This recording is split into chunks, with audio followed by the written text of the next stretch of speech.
middle school, and I had a normal day. Got my work done on time. No one clouded my outfit. Saw my crush say hello. She said hello to me back. It was a great day for me. That is until I got home. When I got home, I walked down the hallway leading to the kitchen, and I'm not smelling my mother's fried chicken. I'm not hearing my dad laughing about his day. I'm hearing nothing but silence. So I'm questioning it. And I go into the kitchen. I see my mom's head down with tears, and my dad's head is down as well. And I don't know what's going on. And then I say to myself, oh, they found that failed math test I stuffed under the sofa. That truly did happen, and they did find it, but that's another story. So I went to them, and I walked to the kitchen. They said, Dwayne, have a seat. And I said, I'm about to get grounded. They found that test. So I walk in, I sit down at the table, and they say, Dwayne, we love you very much. And then it hits me that this isn't about the test. And they sit there, and I feel their hand in mine, and they say the three words that would change my life forever. They sat me down, looked me in my eye, and said, Dwayne, you're adopted. That shook me. I lie to you not. They said, Dwayne, you were adopted at birth, and that we don't know anything about your mother. I'm not gonna lie. The room just fell silent. All I could feel was just hot tears coming down my face, shaking my head saying, I can't believe this is happening. My dad and my mom, they all cried with me, and we all hugged it out. When I asked them what else did they know, they just said, Dwayne, she was very young when she had you, and then she gave you up for adoption. Would you like to find her?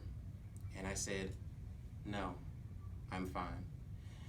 The reason I say that is because the image of hurting my parents trying to find my birth mother hurt me, so I kept that buried. My cousins, I talked to them, and I told them they were adopted. Some were shocked, others weren't. And when I asked why, they said, our parents already told us. We didn't care. That brought me joy, knowing that the family that loved me knew I wasn't technically blood family, and still loved me anyway and brought me into their family. That touched me. What happened after that was a barrage of questions. When did you find out? Who is your mom? When did it happen? Do you know where you're from? What's your family? It came at me left, right. I didn't know what to do. And I gave them the same answers that my parents gave me. None, because I didn't know. But the main question they always asked me was, aren't you curious to know? And I said again, no. But there was a voice in the back of my head that said, are you sure you don't want to know? Fast forward 15 years later, my 29th birthday came up. And that voice and the question saying, are you sure you don't want to know, is getting louder and louder and louder. And then I sat down, prayed on it, and I said, it's time to really do this. So I went downstairs to the kitchen. I told my parents, it's time for me to find my birth mother. They didn't come at me with any anger or malice. They just sat down and they said, we're with you. I said, okay. So we started the journey of trying to find her. I called the adoption agency that had sponsored the adoption, and we got assigned a caseworker. She was very nice.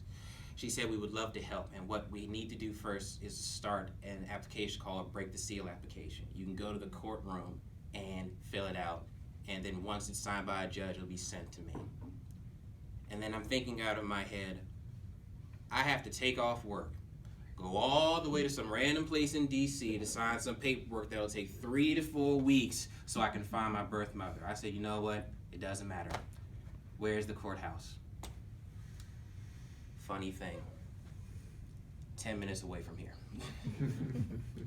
So I called my lead analyst and I said, hey, I just need to take an hour lunch, is that fine? He said yes. So I went down to the court, filled out the break the seal application, and once I filled it out, submitted it to the court, and I called the caseworker. I was excited and I said, I finally did it. I signed the paperwork. Let's get it started. To my surprise, she said, I'm not supposed to tell you this. We already found her. I'm sorry.